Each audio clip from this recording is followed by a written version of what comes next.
The Ugly Duckling, illustrated by Val Biro.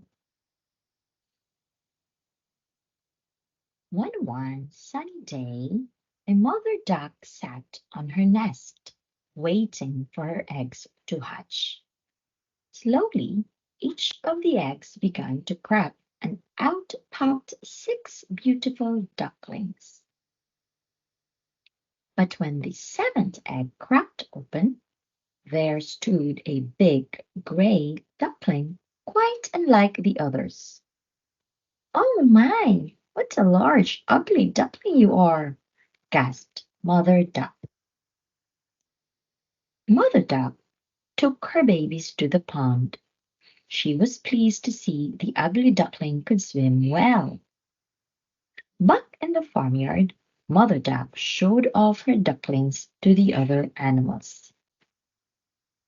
Goose and Turkey were cruel to the odd-looking duckling. "Shoo, you ugly thing, get away from here!" The duckling was so upset he ran away and hid in the marsh where the wild ducks lived. But the wild ducks laughed at him too, so the little duckling moved on again. As he fled from the wild ducks, he was chased by dogs whose owners were hunting. Terrified, the ugly duckling ran straight into a cottage in the woods nearby, where an old lady welcomed him. But the old lady's cat and hen were cruel. "I catch mice," scratched the cat. "And I lay eggs," begged the hen. "What do you do?" And they forced the duckling to leave. Alone once again, the ugly duckling found a lonely lake where he could stay. Each day grew colder and colder. He looked up and saw some swans flying.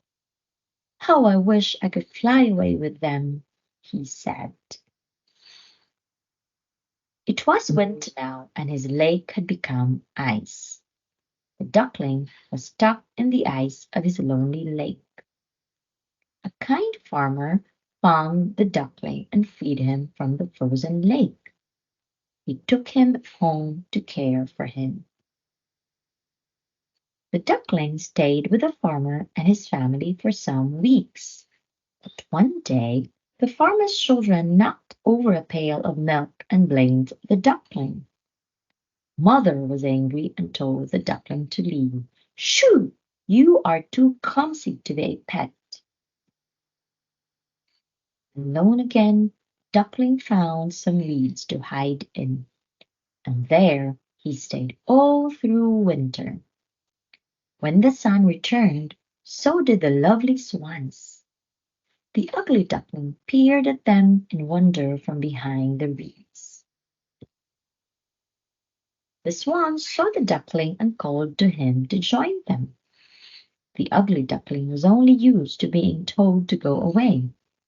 Shyly, he bent his head as he swam over to the swans, and he couldn't believe what he saw reflected in the water. He was a swan. The little ugly duckling was not a duckling at all. He was a beautiful, wonderful swan. The end.